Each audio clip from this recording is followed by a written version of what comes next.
Thank you, Jennifer. Thank you, Jennifer, and everybody at CREECA for your organizational efforts. Thank you to the panelists and to everybody for coming. I'll introduce the panelists. Their names are on the screen in the order as we go through, but I just wanted to note I'm a professor in political science and I'm teaching a class on the Russian war in Ukraine. I like to see a number of students from the class here. That's great. And former students. I want to just share a couple of quick updates on where we are 4 years into the war. I thought before last Saturday, this panel might go in a different direction, but there's always things to talk about. So let me just share a couple of updates before we get into things with our interdisciplinary panel. The first thing I want to note is that if you look at the slide on the right, on the left, on your left there, that's the assessed area of control of Ukraine around 1 month into the war in 2022. And you can see that Russia is occupying the red areas, and they moved around from the north, the east, and the south into Ukraine. Around October, November 2022, Ukraine had pushed Russia back largely to this area in the middle slide. That's a slide from February 23rd last year at this time. And the reason I'm putting that up is because if you look at the slide from February 23rd this year, you see that there's almost no difference in that last year. So what happened in 2025 is very little movement on the front line. And if you go and get lots of these slides from the Institute for the Study of War, you see that basically the front line has changed very little since the fall of 2022. So since the first year of the war. But also in 2025, relevant to this week's developments, there's a huge uptick in Russian use of drones and missiles against Ukraine, a huge uptick in 2025 in the midst of the peace negotiations. And something I think that is notable is that Russia, the big country with a lot of money, a lot of factories, etc., it still took Russia, nevertheless, help from Iran, from North Korea, from China, and a complete reorientation of its economy and use of its resources to start building the missiles and drones that it's using and used in 2025. So even for Russia, it wasn't easy to ramp up this missile and drone production, just FYI to everyone. And the result is that the Russian casualties, after all this fighting and this very little movement, are estimated to be over 1.2 million people. That's dead, missing, wounded, and taken prisoner. And again, I just want to point you to, if you look over to where Mark is, 2022, that's where Ukrainians pushed the Russians back, and that's where there's been very little movement on the front line since around 2022. So most of those casualties have come at the cost of very little achievement of Russia's strategic goals, which are to control Ukraine. Also, just one example from December of casualties, estimates of 35,000 casualties for the Russian army just in December. And the total number of casualties for the 10 years of fighting in Afghanistan and Russia was 38,000. So you can see that this is an enormously costly war. Now, people think Russia just has endless numbers of people that they can use for this war, but actually they have reached a point where they're losing more people than they're able to bring in. To try to bring people in with money, and up until last week, I would have said, this is it, they're really running out of money. If we manage to stop the shadow fleet and embargo actual money coming into Russia, they're really running out of money. But guess what helps Russia is high oil and gas prices. So that's a wrinkle on things. But nevertheless, my just point that I want to, this is another way of looking at graphically at the percent of territory that they've gained over all these years. I just want to note that the stability of the front line obviously doesn't mean that nothing happened. Lots of people are being killed, wounded, families disrupted, etc. And Ukraine has been fighting for these areas that are in the white, outlined in black. Those are the annexed areas of Ukraine that Russia doesn't currently control. And with all those casualties and with all that fighting, you can see why Ukrainians are not interested in giving up territory that they don't control. and why Russia has an interest in trying to get peace negotiators to give them this territory, which they have so far been unable to control after all these years and after all these casualties. So it's still a really horrible situation. It's still very costly for Ukraine, but it's also costly for Russia. And I just want to emphasize that 2025 wasn't a great year. Well, maybe for anybody, but it was not a year that that suggests that Russia is winning this war. Okay, so with that quick summary of just like where we are in terms of the territory, et cetera, I want to now introduce our next speaker, Oksana Stoychuk from the Department of German, Nordic, and Slavic, and she is going to offer her perspective on the view from Ukraine 4 years in.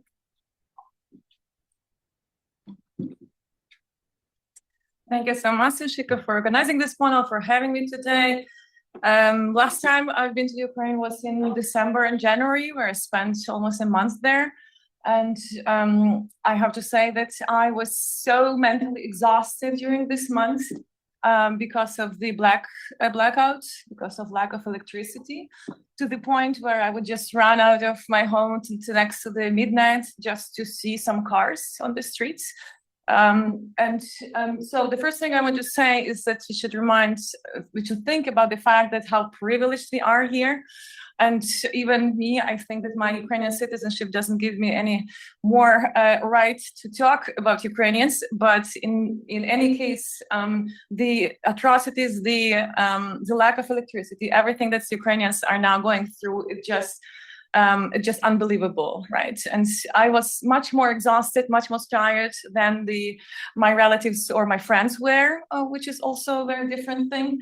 But even spending a month there just give you a grasp of how catastrophic the situation there is and was, especially during the cold months there. So, second thing I want to say that very obvious, the war is still going on. In the first years, we had this feeling of urgency to talk about this. And this urgency is kind of like now this normality and stability. But today, for example, is one of the joyful day for Ukrainians because 200 captives came back from the Russian captivity, soldiers, but also civilians. For the Ukrainians now, this is one of the very few happy moments during those times. And 300 more should return on Friday. Right? But if you listen to the stories of what they go through in these captivities, we just have to remember that war is going on, and not only on the battle, but also in Russian prisons where the Ukrainian soldiers and civilians will be beaten to death every minute. And the third thing that I took from my trip to Ukraine last trip was that there's an increasing gap between the Ukrainians who are in Ukraine and Ukrainians who are not in Ukraine, or everyone else, right? And this shows in every aspect in every daily life. And basically my takeaway is that how much we think we might know about Ukraine, how well we are educated, we still cannot understand fully what is going on there and how does it feel to people that are living there through this daily life every day. Even for me, Ukrainians, I had many situations when all my family is in Ukraine, so I kind of consider myself very much in the context, but many situations was where I felt like physically that there is something that is starting to grow between us. Such one of the examples, a rather funny one, but I was there, we've had no water, so I had to go to the machine with the big bottles, empty bottles to pick up the water. And I met there 4 other women, and we just started a small talk. And ironically, I made a comment like, haha, like women, as always, I taking care of the household, right, from my feminist perspective. And it was no reaction to my comment, but in the next 5 minutes, I found out that 2 of the sons of this one woman already died, and the husband of another one is in the captivity. So I was basically the only one who did not have this experience in my family, right? And also I knew it, right? It's not that I don't have sensibility, but this was not the first thought, right? And this is something that people in Ukraine will always have, right? And another thing, which I'm literary scholar, so I'm interested in the language a lot. but something that I noticed. I don't know how you make the, how my probably the. Okay. So how I noticed some of the words in Ukrainian that I start not be able to use. So the words "ostanny," the last, right? You cannot use this word now in Ukraine because it's this "ostanny" is associated with death, right? So it's the last step of something. So instead of "ostanny," you use the synonym, which is "krayny," the most recent one. You would never, as Ukrainian in Ukraine, you would never use such word as "spokійно." It's quiet. It's considered now a bad luck, right? Instead, you would use "stabilno" or "beznim," steadily, stably, no changes, which is already considered to be a good thing. You would not use the word "tired," right? And I just mentioned you that how tired I was, but I did not mention that in Ukraine, right? Because the thing is that we kind of like have no right to say that we are tired because the soldiers are tired, right, on the battlefields. So this word are kind of like already militarized a lot. The word "happy," right, and happiness. And if I congratulate someone with birthday, I will not say I wish you a lot of happiness, right, because it's something that is detached from the context. You will wish peace. You will wish like all good, everything possible. But such things have now a very strong emotional context. There's many other words that I notice for myself as problematic now. Right? The word light and darkness have now very different meaning. Right, light is associated with danger, right, and darkness very often associated with safety because. Especially at the beginning of war, many people would think that the drones or missiles are corrected by the light, so they would hit the buildings with where they see that the people are there in. So this light is considered to be as danger. Corridor as a safe space, not a non-space, right, but a very emotional safe space. Window is immediately associated with danger, right, and not with window of possibility or so. Discoteca, right? Disco party now mainly means heavy shelling.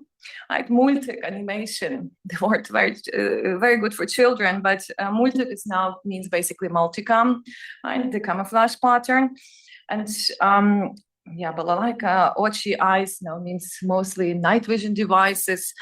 And I will just put some other words that are very normal, like kurivka, little cow, собака, mucha, fly, and boot, and Pokemon, and so on. They're all now different kinds of weapons that in many regions even little, like small children knows, right?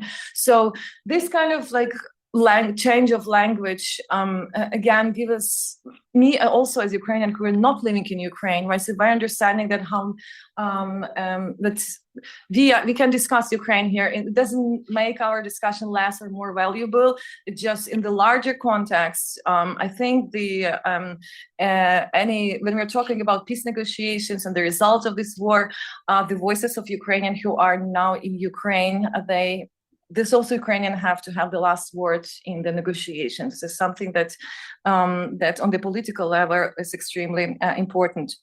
I also have like statistics here, which I think reflect good my perception or my feeling of what's going on there. I will just show you a couple of them, right? So Ukrainian forecast regarding the end of the war. Those questionnaire was made in December 2025 from Kydd International Institute of Sociology. And in generally, I'll just summarize, as you can see, most of Ukrainians do not believe that the war will end soon. We have here 32%, right, think that the war will continue until 2027, and another 33%, they are not sure, they don't know what to think. Right, but also I had recently a dialogue with a film director in Ukraine, and who said she's living in Kyiv until now, and she said like, even if the war is over, for us the war will not be over, right? Because like the shellings will stop, will not immediately make it good, right? But not immediately giving to the people the feeling of security or safety. And so this, in general, this discussion of end of war for Ukrainians now is extremely triggering and difficult to think about. But if you're talking indeed about different peace plan negotiations, 72% of Ukrainians are ready to improve a plan that would freeze the front line along the current line of contact without officially recognizing the occupation, while maintaining sanctions and providing security guarantees. So short answer to the question, do Ukrainians want peace? Yes, Ukrainians do want peace. Ukrainians do want negotiations. But there are different plans that are represented to Ukrainians that are discussed among Ukrainians. They're not official plans that we have now on the tables, but the plans that so far we know approximately. This is the hypothetical Russian plan, which was leaked in the news, and the one that Ukrainians are discussing. And so the plan means lifting all sanctions against Russia. Russian language receives official status. Ukraine permanently abandons the wish to join NATO, and other very important things in terms of territory. But 75% of Ukrainians consider this plan completely unacceptable. Right? So the plan that the Ukrainians most support now is 54% is the European and the so-called Ukrainian plan, where Ukraine freezes the conflict, the war on the front line as it is now today, but without recognizing any territories as Russian. And on the last slide that I will show, right, how long are Ukrainians ready to endure the war? An important answer is here that, as you can see, we have 63%, which stay more or less stable since 2022, as long as it takes, right? As long as it is necessary. And it's really incredible, even for me, like knowing how the people are living. Ukrainians do want end of a war, and Ukrainians do want peace, but not for every price, right? So there's a limit that they want to, that they are ready to give up. Okay, I think I will stop here, and then we can discuss other facts afterwards.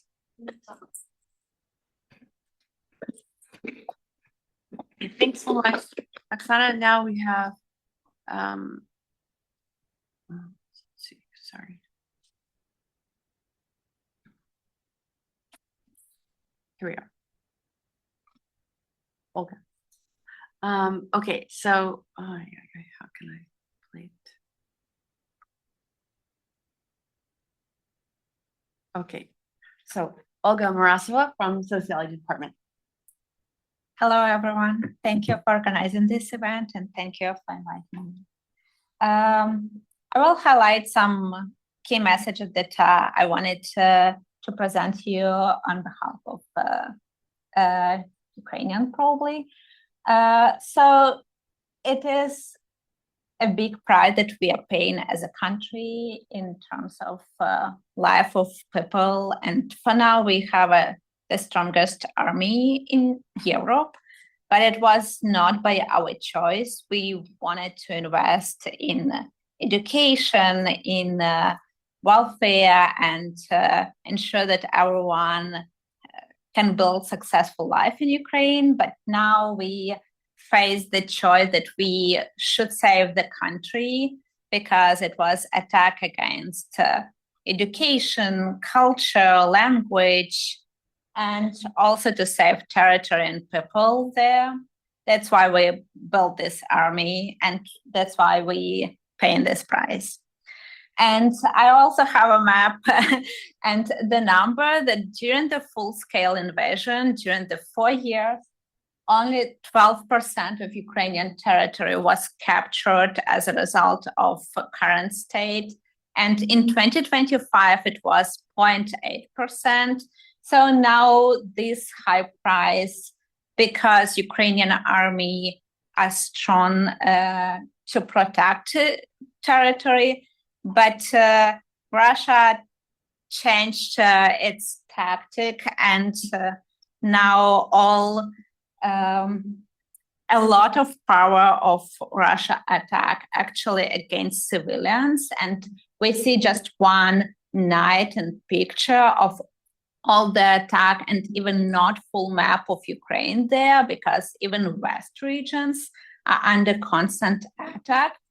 And this is the way to win probably territory, but we've seen that not. And this is the case when another tactics is used to provide these peace talk opportunities and to get territory that they couldn't get in the military action. But on the other hand, this is the math teacher who during blackout provide online lesson for students. And all Ukrainians understand these tactics from Russia and show incredible resilience in every aspect of life, even in worse condition, because this winter was the worst. And this is how many electricity we bought outside of Ukraine. And we see that even though there are like really blackouts and there are a lot of cases when there's no chance to get electricity, still because all the generation opportunities was attacked by Russia. We need to survive by buying energy, at least for the basic needs. And of course, this war is tremendously devastated for the human capital in Ukraine, because there are a lot of people in extremely bad condition, but there are also a lot of people who had to leave Ukraine. And we see that currently the most recent poll of refugees in Europe suggests that like 30% are kids. So it's not only lost lives, lost people for Ukraine, but it's also lost a lot of life expectancy years that we will work towards reinforce and somehow save and protect this capital. And another slide is about even though there are like some tremendous impact on test results and something that we study in sociology department, we see that there is incredible resilience. For example, on the graph, we see the highest line is how many students finished 9th grade. And then the dark blue line is how many students finish high school. And to orange and green line is how many students are applying to Ukrainian university. And we see that actually through the years, now we don't see that full-scale invasion like tremendously decreased motivation to study. That is why it's an incredible case where there are highly motivated people who want to get the best education in their country under the attack and during blackouts. And there are a lot of efforts to create these opportunities, especially with partners, especially inside of Ukraine. For example, we built the network of underground school where kids can like study without interruption and without going to shelter, even though we understand that studying and living life underground has another impact on the well-being of kids. But to sum up this, in February 2022, I was in Kyiv and worked in European Bank of Reconstruction and Development to support Ministry of Education to implement some reforms and steps in order to Ukraine become a European Union member. And even though the war changed dramatically what now my former colleagues are doing in Ukraine, but we still have this EU membership talks, and there another strategy how still with these limited resources and with different contexts and different level of dangers, we still continue that work. And this is something that no one in Russia couldn't take from us, because Ukraine will be hopefully soon part of European Union member, even though we had to show this resilience and we had to pay this price. Thank you.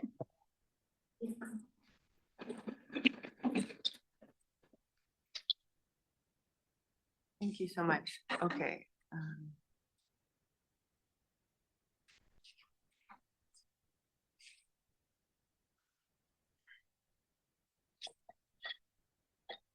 Sorry.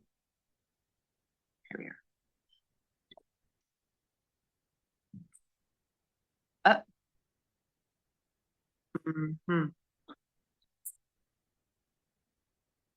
Let's see.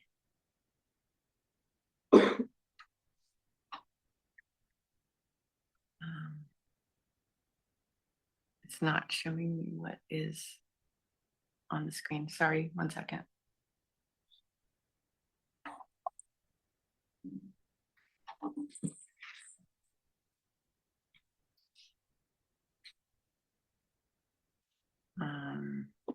Oh, okay.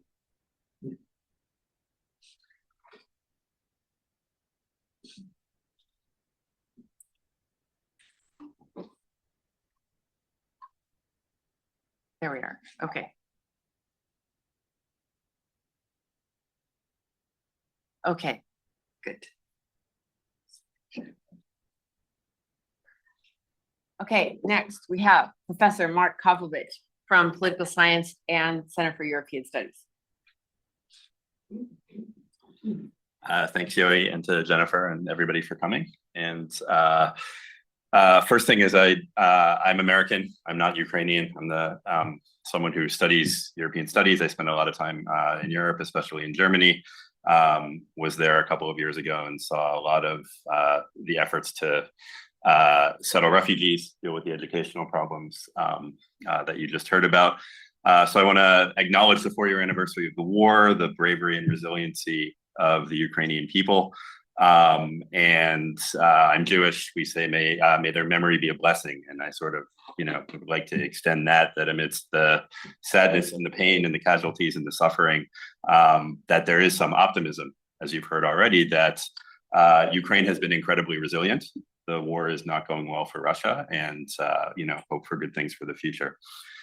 Yoey asked me to talk a little bit about what Europe and the European Union can and should do to help Ukraine, as well as about how the war is affecting Europe. So the first thing that I wanted to show you is this, which is I think a very telling chart about the international politics of what's going on with the war in Ukraine.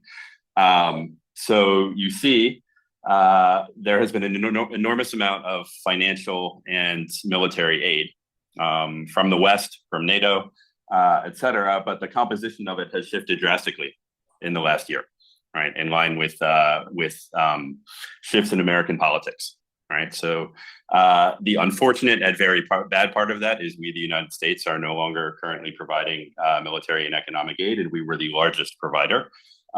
If you look back in 2022 to 2024, that is bad. From the standpoint of Ukraine's ability to fight the war, our commitment to freedom and democracy in Europe, et cetera. The other thing I will say about that, without being too political, is in the same way that Russia has illegally invaded Ukraine, right, which violates the UN Charter. It's an unprovoked war of territorial aggression. If we care about, the liberal international order, the rule of law, and global governance, those sorts of things, this is a problem, right? The other thing that the United States government has done, along with cutting aid, is now threatening our NATO allies with territorial aggression, right? And some of the things we've also seen in the last week with the war in Iran, it is harder for the West and for democracies to stand up and say it is illegal for Vladimir Putin to invade Ukraine, right? If we don't also respect the rules of the international order. The optimistic thing I will point out with this chart is European countries, Germany in particular, have really stepped up. Germany, Poland, the Baltic states, Denmark. In particular, France has provided most of the EU level aid. And so it's almost a one-to-one substitute. It would obviously be better if there was another bar here and it was higher. But that actually has been an enormous undertaking in a very short amount of time that the Europeans have stepped up. So, I just sort of wanted to start with that. I think going forward, right, the Europeans are going to continue to mobilize aid, both economic and military. But there's a question of how much you can substitute, especially on the military side. There's no real substitute for the United States military, right? The amount of stuff that we have and are able to provide, even if the Germans and the French and others are stepping up. So that is a big question going forward. The other thing that is happening on Europe and the military side is the war in Ukraine, as well as questions about the future of NATO and what's going on in the rest of the world, is sparking an enormous transformation in a very short amount of time, how Europeans and the EU are thinking about security, right? So these are just three of many things that I could have pulled up. One is an op-ed in The Guardian the other day that the heads of the German and the British militaries calling for rearming in Europe, drastic increases in military spending, couching this not only in strategic terms, but also in moral terms, right? In terms of, what Europe needs to do, not only to help Ukraine, but also to protect democracy, to protect the European Union's territorial integrity, et cetera. So the fact that Germany is doing that, and the fact that the German foreign minister is berating the French president for speaking nicely about extending the French nuclear umbrella to the rest of Europe, but also calling out the French for not increasing their military spending like other EU member states. That's a very striking change, right? That the Zeitenwende in Germany that Olaf Scholz promised has failed in lots of ways, but in the shift towards more military spending and a sort of broad consensus across the German political spectrum that this is something that needs to be central in German foreign policy now is really striking. The other thing that has happened is, along with President Macron saying we are interested in extending the French nuclear umbrella to our European allies, you have countries like Finland saying we are now open in ways that we haven't been previously to having nuclear weapons on our soil. Not necessarily developing our own nuclear weapons, but Europe is thinking about territorial defense as a group and thinking about protecting its borders and frontiers in a way that it has not for a very, very long time outside of NATO. And that is, those are big changes. Right. All right, that's the good part, right? And we can sort of praise the Europeans and the EU for that. There are some less good things that the Europeans have done that probably they will need to address if they are going to affect Russia's ability to fight the war negatively and Ukraine's ability to continue resisting positively. So what are you looking at here? You are looking at the increase in exports to the former Soviet Central Asian republics from China over here, and Germany, Italy, Poland, Lithuania kind of standing in for the European Union over there, right? So on the one hand, the EU has drastically increased military aid and economic aid to Ukraine. The Germans and others have also cut off a lot of their oil and natural gas imports from Russia. But on the other hand, they are trading enormously with Russia through what we call transshipments. So you're looking here, you can see massive spikes from Germany and Italy in exports to Kyrgyzstan, Kazakhstan, Uzbekistan, etc. Those are not staying. Demand for German exports in Kazakhstan did not go up by 300% suddenly in 2022. Right? What is happening here is manufactured exports, some of which is stuff that goes into military production, is going to Russia through the Central Asian republics. The Chinese are also doing that, right? And China has played a huge role. China doesn't have the same expectations, I think, of not supporting Russia that we expect of the European Union. So this is something, right? You see Poland and Lithuania on the other hand, drastically cut that, drastically increase military support and financial support for Ukraine. So there is a cleavage and a struggle within the EU right now. Germany has been dependent on both China and Russia for a very long time economically, Italy as well, and other sort of major manufactured exporters. This is something that probably needs to be closed and needs to be stopped if you really want to hurt Russia's ability to keep fighting the war. The other thing, and this was mentioned already, is the same sort of we're still kind of allowing trade with Russia is happening when you think about oil.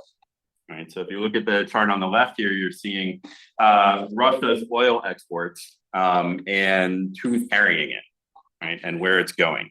Right. And one of the things that has happened with economic sanctions is the oil price cap and not allowing boats of certain countries' flags, right, Russia in particular, to get out into the world economy and trade, right, hurting Russia's ability to generate revenue from oil exports.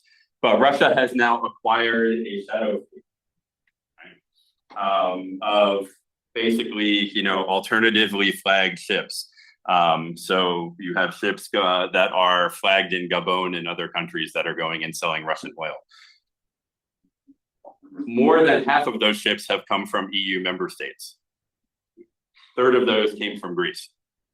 Right. So Greek shipping oligarchs selling old ships to Russia that Russia is now reflagging under non-Russian flags and selling Russian oil. So Europe has had, I think, where are we now? We are on the 20th sanctions package since 2022.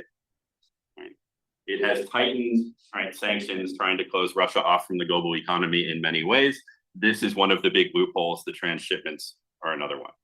All right. And so if you think about going forward, what can Europe do to help Ukraine? The single biggest thing, aside from the military aid that Europe can do to help Ukraine, is to cut off Russia's ability to keep its economy afloat, to keep manufacturing military equipment, et cetera. And so some of that is on the export side with closing the transshipments loophole, and the other part is on the Russian export side, right, of the shadow fleet and closing that off. The last thing I'll just say is, and this has come up already, Olga was talking about it with, discussions in the longer term, the medium to longer term, about bringing Ukraine into NATO and the European Union in some form, right?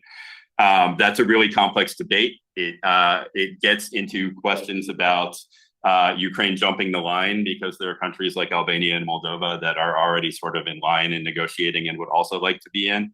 There are questions about what's called the acquis communautaire. If you join the EU, you have to adopt all of the rules and laws and regulations of the EU. Ukraine is not there, especially in terms of things like corruption. And so there's questions about what is the way in which you bring Ukraine in?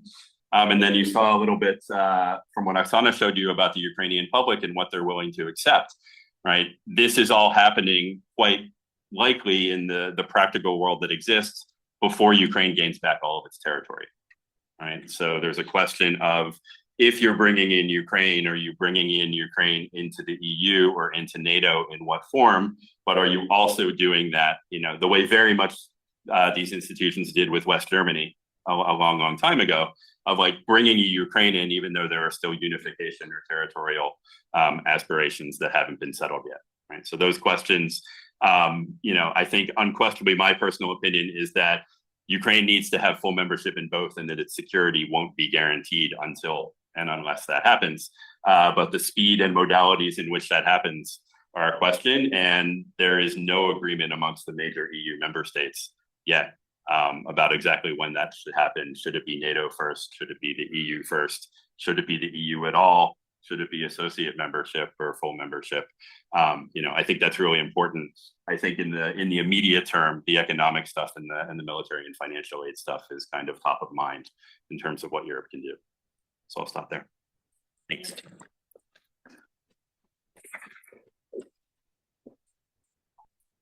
Okay, and last but not least, we have Professor Andrew Kydd from political science. Great, thanks. So I'm going to talk about war termination, how wars come to an end, how we think about that, and how those thoughts might help us think about what a possible end to the current war between Russia and Ukraine is. And so I just have a couple of slides. Number one, it's worth pointing out that this is a pretty long war by historical standards, already at 4 years. If you look at this, this is a graph of wars and how long they've lasted and how many have lasted past a certain point. And so what it shows you is this is by month on the horizontal axis, and how many wars are still going on that have lasted that long. And you'll see most of the data is down at the left end, less than a year of duration for the wars. Once you get out to 4 years, that's 48 months. If you read to the right-hand axis, that's about 15% of the wars have lasted 4 years or more. So we're talking about a pretty long war by usual standards. Well, this data goes up to, I think, 85, so it's not super current, but it's good enough. It's a pretty costly war also, and we've already seen some data on that. I think Professor Herrera put up this chart on the right. This is Russian casualties and deaths estimates. On the left, you see some other comparison points. Russia in the current Ukraine war versus the United States in Vietnam in terms of casualties, the United States in Korea, Soviet Union and Afghanistan. And so it's a pretty costly war, even for Russia, at least measured in terms of casualties and people who have died. So that brings us to the question, why do wars happen? Why do wars end? The sort of usual model that we have in mind in international relations these days is called the bargaining model. And the concept is you have two different states, they have different demands. They have competing, conflicting demands.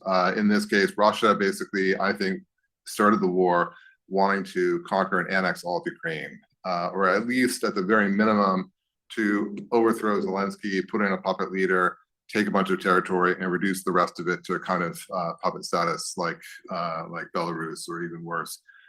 That's a pretty ambitious demand. That's not something you can do just by asking for it. The Ukrainians obviously aren't going to say, sure, we'll do that. The Ukrainians wanted to defend their territorial integrity. They probably wanted to get Crimea back from 2014. They certainly wanted the insurgencies to end in the Donbass. So these are demands that can't be reconciled. And so if both sides hold these demands and aren't willing to compromise, you get a war. And then as the war takes place and transpires and goes on for a while, people start to realize that they may not achieve their demands that they started the war with through fighting. And they start to think, what about going back to the bargaining table? Should we revise our demands? Should we perhaps become more accommodating? Should we make concessions? Should we lower our demands? And if the two sides lower their demands sufficiently, you may get a deal that both sides prefer to war. And that's when a war ends, when you come up with a deal that both sides prefer to war, which is usually some kind of compromise. Again, barring some total victory. If like in World War II, right, Russian tanks are on the streets of Berlin, that's total victory. There's no bargaining there. But most wars actually end by bargaining, certainly most international wars. So they have two sides, they come to an agreement. So the question is, why haven't they come to an agreement yet after 4 years?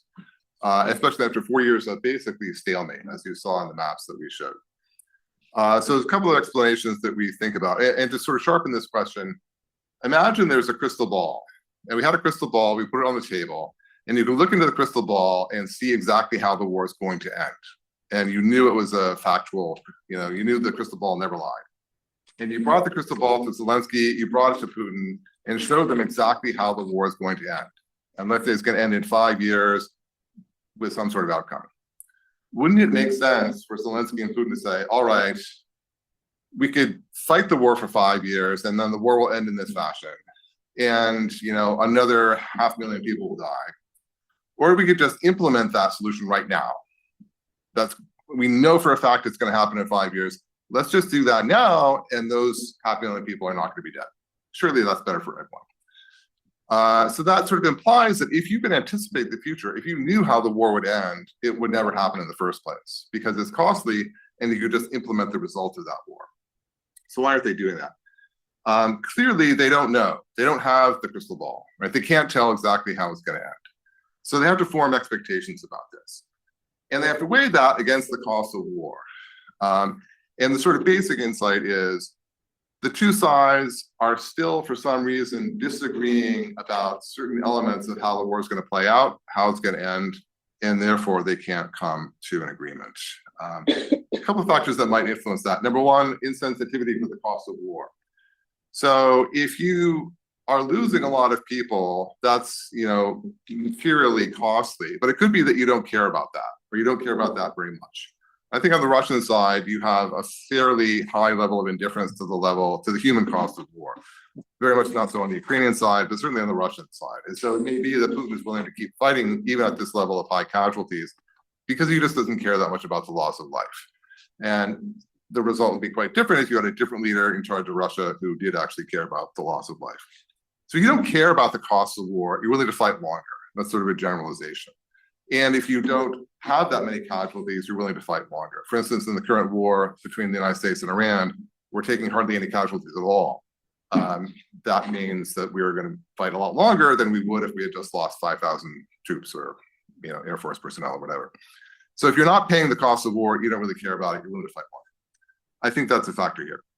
What about disagreeing about the likelihood of winning? It could be that the Ukrainians still think they have a chance of winning in a big way, really kicking the Russians back out of their territory, achieving their maximum goals. And it could be that Putin still thinks he's got a chance of winning. And they just haven't fought long enough to realize that those hopes are not real, or to figure out who's actually going to win.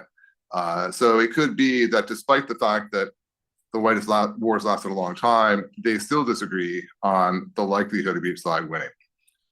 Number three, the parties can't credibly commit to compromise solutions. So it could be the most obvious compromise solution that we've been talking about here, that on one of the previous slides we mentioned, was sort of the territorial status quo. You just say, that's the armistice line, wherever the troops are now. That's basically what we did in Korea in 1953. You say, where the troops are now, that's the line. And aside from that, we say nothing, right? There's just an armistice. That's just a ceasefire. There's no treaty. There's no, recognition of the loss. There's no political demands on Ukraine. There's nothing about NATO, et cetera. It's just, we're going to stop fighting on this line. The Ukrainians, I think, would accept that. I think the slide said 75% of them would accept it. The Russians aren't willing to accept that yet. So the Russians clearly think they can do better by fighting. But a possibility is that, let's say you could come up with a compromise solution that both sides preferred to fighting. It could still be that they don't think the other side could credibly commit to it. That is, could credibly promise that they would abide by that in the long term. And so if that's true, and that's an allegation which is frequently made against Putin, that you can't trust him, he would never honor any agreement with what he did in the past, et cetera. So I think that's a factor here. Number four, are the parties risk acceptant? Sometimes you see from the Ukrainian side, actually, and sometimes from the Russian side, statements along the lines of we will never surrender an inch of territory. We will never accept any loss. We must get back to the 2014 boundaries. That's sort of all or nothing attitude. That says it's victory or death. We either win and get everything, or we get nothing. And no compromise is worth anything to us. If both sides have that attitude, then obviously the war is going to continue, because the only acceptable outcome is victory. And then finally, gambling for resurrection, which is sort of shorthand for it. The leaders may have different interests than the population. And this is often pointed out in relation to Russia. It may be that Putin has very different interests from Russia as a whole. And so it may be that Putin thinks if he accepts a compromise solution which falls short of his goals as articulated, he will be overthrown. And if he's overthrown, he may be killed.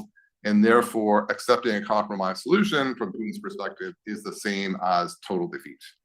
And if that's true, he's going to just keep on fighting until he either wins or loses. So it could be that domestic politics is a big factor here. All right, those are all just a couple of factors to think about. I'll leave it there. Thanks. All right, great.